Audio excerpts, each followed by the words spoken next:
The first light of Miradon 3 shimmered through the translucent walls, painting silver ribbons across the breakfast table.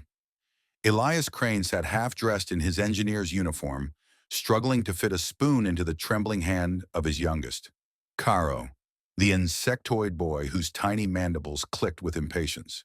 Across the table, the twins, Lyra and Sen, both scaled and violet-eyed, argued in harmonized tones that made the air hum.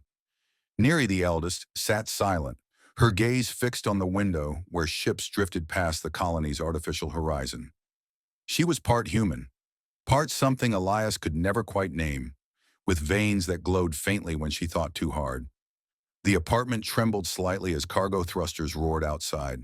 Elias checked the power readings on his wrist display, another overload in the lower docks. His days had become a rhythm of repairs, rations, and bedtime stories about a world none of them had seen. Earth, the blue myth. But lately the rhythm felt strange. The walls sometimes pulsed faintly after Neri sang to her siblings at night, as if answering her voice. He blamed fatigue, the recycled air, the echo of too many machines. "Don't be late again, Papa," Lyra chirped, flicking her tail. "The lights got sad yesterday." Elias smiled, pretending not to notice the faint vibration in the wall behind her. He kissed each of them on the head, carapace, scale, or skin, and stepped into the corridor. The hall stretched endlessly, bathed in white luminescence.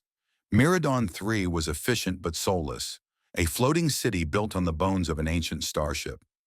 Elias's boots rang on the floor, each step echoing the weight of promises he'd made to four species that now shared his home. Yet as the door sealed behind him, a low tone reverberated through the apartment, soft, melodic, almost like a heartbeat. Neri turned her head, her eyes glowing faintly.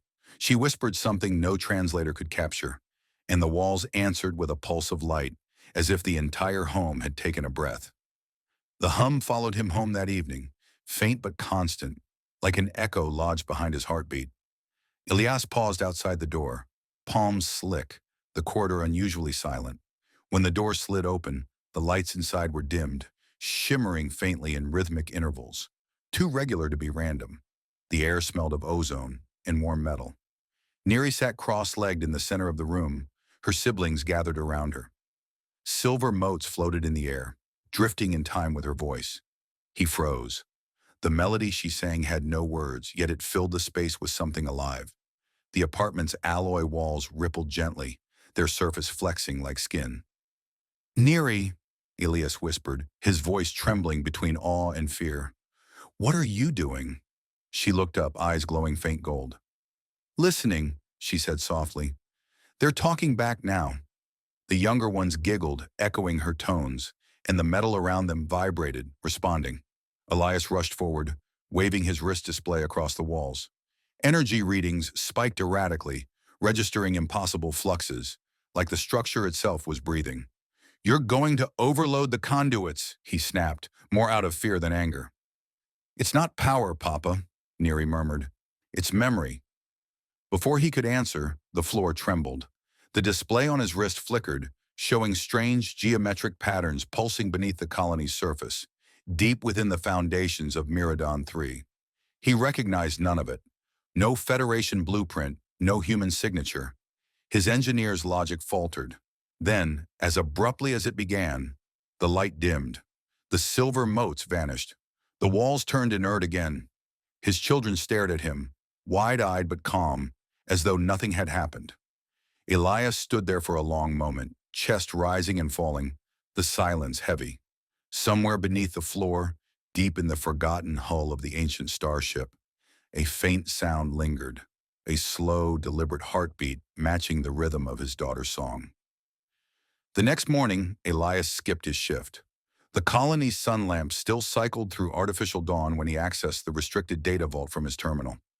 Every map of Miradon 3 he opened contradicted the last. Layers of construction built on something older, something never fully documented. His pulse quickened when he found a fragment of an old survey report sealed under diplomatic encryption. It mentioned a subconscious energy lattice discovered beneath the colony's foundation, a living matrix dormant since before human settlement. The report ended abruptly with a single phrase highlighted in crimson: Containment successful. Communication prohibited. The hum returned, faint, from below the floor.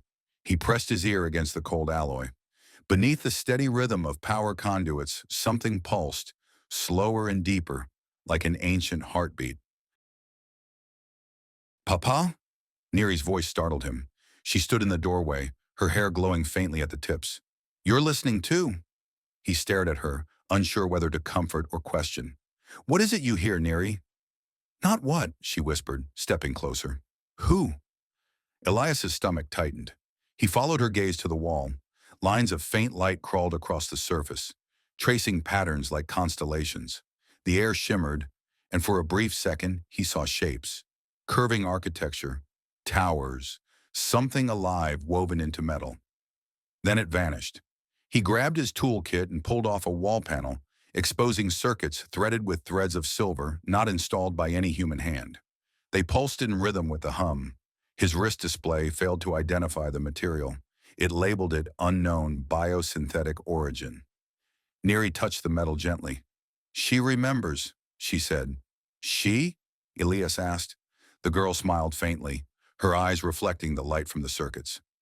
The one who made this place breathe? She's been dreaming for a long time. I just woke her up.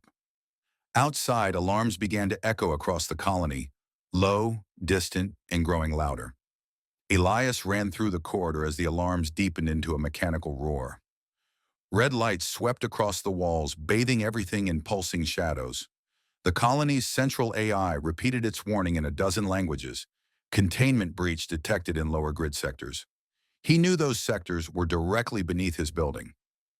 His mind raced. If the anomaly spreading through the structure was connected to his home, then his children were in its center. When he reached the apartment, the door refused to open.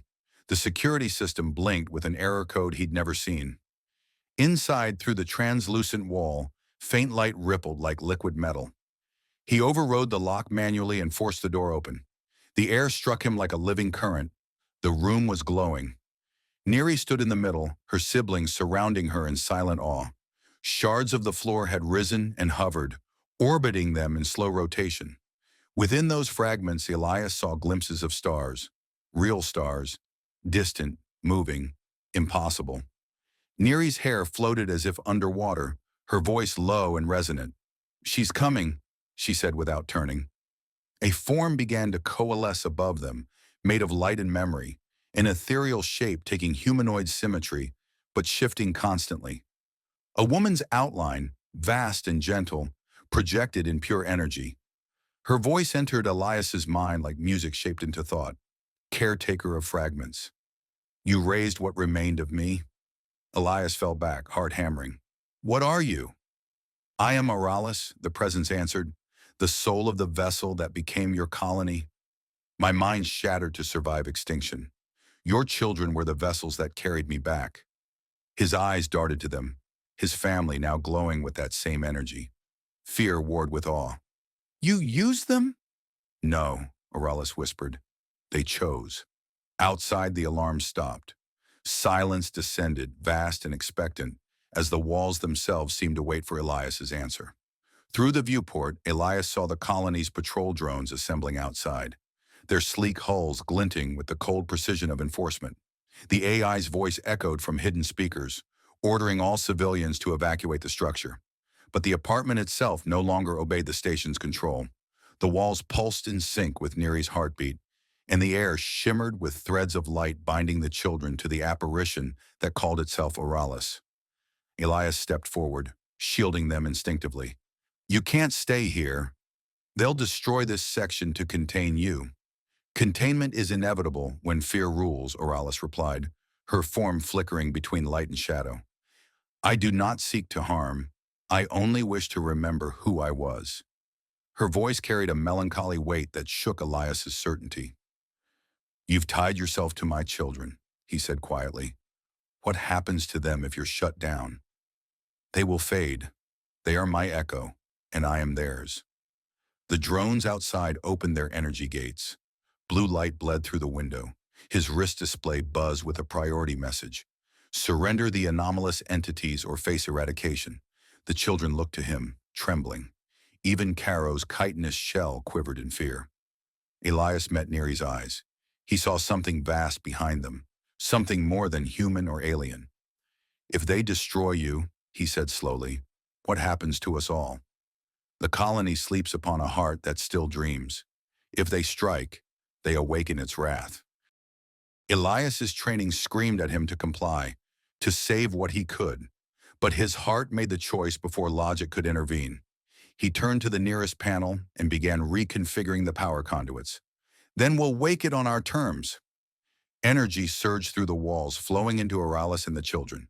The apartment blazed like a small sun as the drones fired, only for their beams to vanish into nothing. The world folded inward, and light swallowed everything. The light receded like a tide, revealing silence in a sky Elias had never seen. He stood on a plain of crystalline sand beneath two suns, his breath fogging the air, though no wind stirred. His children were beside him, unharmed, glowing softly, their forms subtly changed, more graceful, more still. Above them hung the familiar silhouette of Miradon III, no longer a bustling colony, but a dormant shell, suspended in orbit like a memory. Neri reached for his hand. "She moved us, Papa." Somewhere safe, Oralis's voice resonated all around, gentle and vast, no longer within the cage of fear. The station would have destroyed what it did not understand. "So I carried you into the space between worlds, where time bends kindly." Elias looked at his children, his family, each of them born of different stars, now bound together by something beyond comprehension. "What happens now?" he asked quietly. "You live," Aralis said. "You teach them what I could not, how to love a world instead of rule it." Her form shimmered above the dunes, fading with every word. "My memory is complete. My fragments rest within them. They will not be alone, nor will you." He wanted to protest, but her light broke into countless motes, scattering into the twin sunbeams until nothing remained. The air grew still. The children stood silently, watching the last traces vanish. Then Lyra laughed softly, her scales glinting. "She's part of us now." Elias smiled, exhaustion and peace mingling in his chest. He gazed at the sky, where new constellations shimmered in colors Earth's spectrum had never known.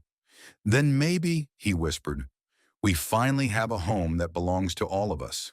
They began to walk toward the horizon, 5 silhouettes crossing alien sands, leaving behind a past built on fear, and stepping into a future where love, once confined to one species, had learned to span the stars.